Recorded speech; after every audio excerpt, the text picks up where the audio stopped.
Hi, everyone. Welcome to our channel. Douglas Macgregor asserts that one must reach out to those influential figures in Washington who supported him to get a response.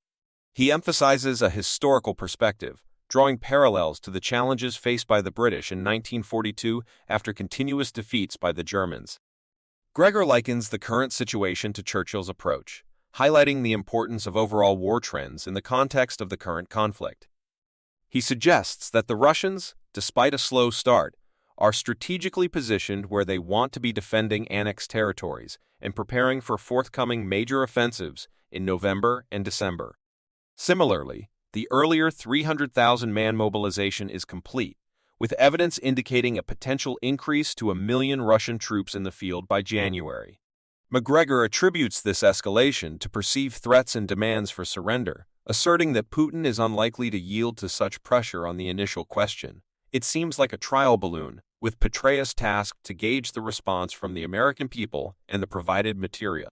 There appears to be genuine concern in Washington regarding the potential use of U.S. forces, a notion that the interviewer finds perilous and poorly thought out. The mention of a coalition of the willing raises eyebrows, as NATO lacks unity on the matter, and many European nations are hesitant to be drawn into a conflict with Russia. The interview suite questions the feasibility of assembling such a coalition, speculating on the participation of countries like Romania, Poland, Lithuania, and expressing doubt about the British and French contributions. The term coalition of the willing is seen as telling finally the interview. We wonders why this topic is being discussed at all, emphasizing the need for scrutiny and understanding behind the motives driving such considerations. Ukraine is facing devastation and stands at the brink of extinction. The counterattacks observed in recent months began with sizable troop numbers ranging from 30 to 50,000 dwindling to around 10 to 12,000 and further reducing to 3 to 5,000 battalion-size units. Approximately 5,670 strong are attempting to probe Russian defenses, indicating a depletion of manpower. There are reports of Polish soldiers in Ukrainian uniform, estimated to be above 10,000, in Ukraine's so-called Foreign Legion, possibly numbering 5 to 7,000, being the only forces seemingly prepared for a serious attack and a significant confrontation. Addressing your question, there are individuals in Washington advocating for a direct confrontation with Russia, believing they can bully and compel the Russians to surrender with the expectation that President Zelensky would accept their terms. The interview finds this perspective bizarre, lacking evidence, and deems it dangerous and foolish. Nevertheless, such voices exist at the top levels of the administration.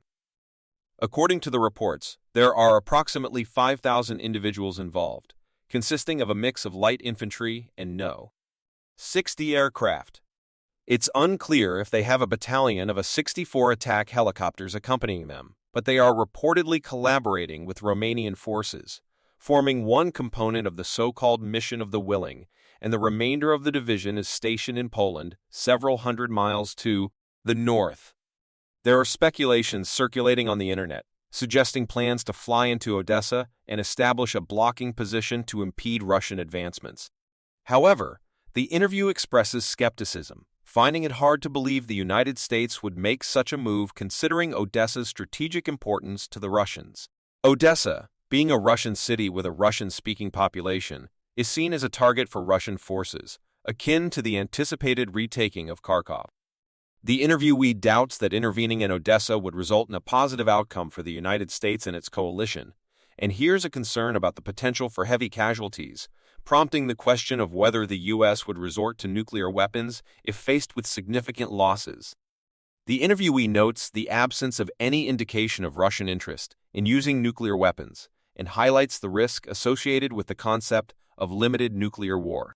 The interview underscores the unpreparedness of the U.S. citing infrastructure, ammunition shortages, and inadequate force sizes, drawing a comparison to the Russian entry into Ukraine. The interviewee notes that unlike the Russians, the U.S. lacks guidelines or constraints regarding civilian casualties. The mention of Russia building forces is acknowledged, with the interviewee emphasizing the necessity of a substantial troop presence to effectively control a region the size of Texas. The overarching concern is the lack of readiness for such a scenario. I believe it's a real possibility now, much more likely than any consideration of a nuclear change. Well, I still don't think anyone in the White House is deranged enough to entertain such a notion. I do see this as a viable scenario. Pinning down the probability, was it 9, 8, or 60, was uncertain, but the op-ed I wrote garnered significant insider validation, with insiders confirming the accuracy of my assessment and shedding light on the considerations being pondered. So yes, I consider it a genuine possibility. Acting on the historical context, particularly since FDR, the interview suggests that the United States has functioned within a framework of presidential governance. This, however, is seen as a tragic aspect of the nation's history, given the current circumstances. Returning to the broader context, there's an observation that those in power in Washington are keen to gauge public reaction. The prevailing attitude in Washington has been conditioned by the expectation of a compliant and acquiescent public. The interview notes the rarity of significant public opposition to military actions overseas, citing the Vietnam War as an example, and it attributes the lack of immediate public concern to the general disinterest of most Americans in such matters. The interviewee. We metaphorically characterizes the decision-makers at the top of the administration as behaving like curious 3-year-old children, discovering electrical sockets and experimenting with forks. The analogy implies a lack of foresight and a potentially dangerous approach. The prospect of entering Ukraine is labeled as dangerously stupid, akin to recklessly pushing a fork into an electrical socket. The only area where they've lost significant territory in terms of square mileage, from my understanding, is near Kharkov. It was a region defended by only 2,000 paramilitary police, reinforced by some paratroopers. The Russians decided that the wide-open, flat terrain wasn't worth the effort, asserting that they could return whenever they please. After their withdrawal, punishing artillery, rocket fire, missiles, and airstrikes targeted the Ukrainians, resulting in a 40 loss of the forces deployed there. In recent weeks, there have been small maneuvers and attacks that temporarily pushed forward, but were eventually repelled. In the past 24 hours, the focus has been on Person, a location critical to both the Russians and Ukrainians, despite the Ukrainians expending considerable effort to gain control. They haven't succeeded in driving the Russians off the bridgehead west of the upper river. Reports of Russian civilians being evacuated were verified, a positive development to prevent harm to non-combatants.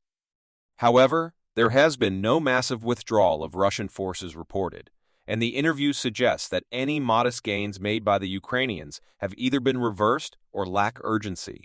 Behind the current front lines, which may not be widely known to most Americans, there are groups of well-equipped Russian forces numbering between 50,000 and 80,000 men. These forces are engaged in training activities behind the lines in southern Ukraine, as well as in eastern Ukraine and Belarus. The interviewee indicates that evidence suggests the emergence of at least 3 major axes involving hundreds of thousands of troops focused on launching attacks to strategic priority for the Russians seems to be the offensive, with little concern for minor territorial shifts in open, flat terrain in the areas currently under Russian control. Substantial quantities of food, medicine, and humanitarian assistance have been provided addressing critical needs. Numerous engineering organizations are actively engaged in the reconstruction of towns, villages, and farms that suffered destruction during the conflict. As the majority of the population identifies as Russian, there hasn't been any evidence of friction reported. Thus, this assessment extends to foreign journalists not of Russian origin, who have not reported significant tensions.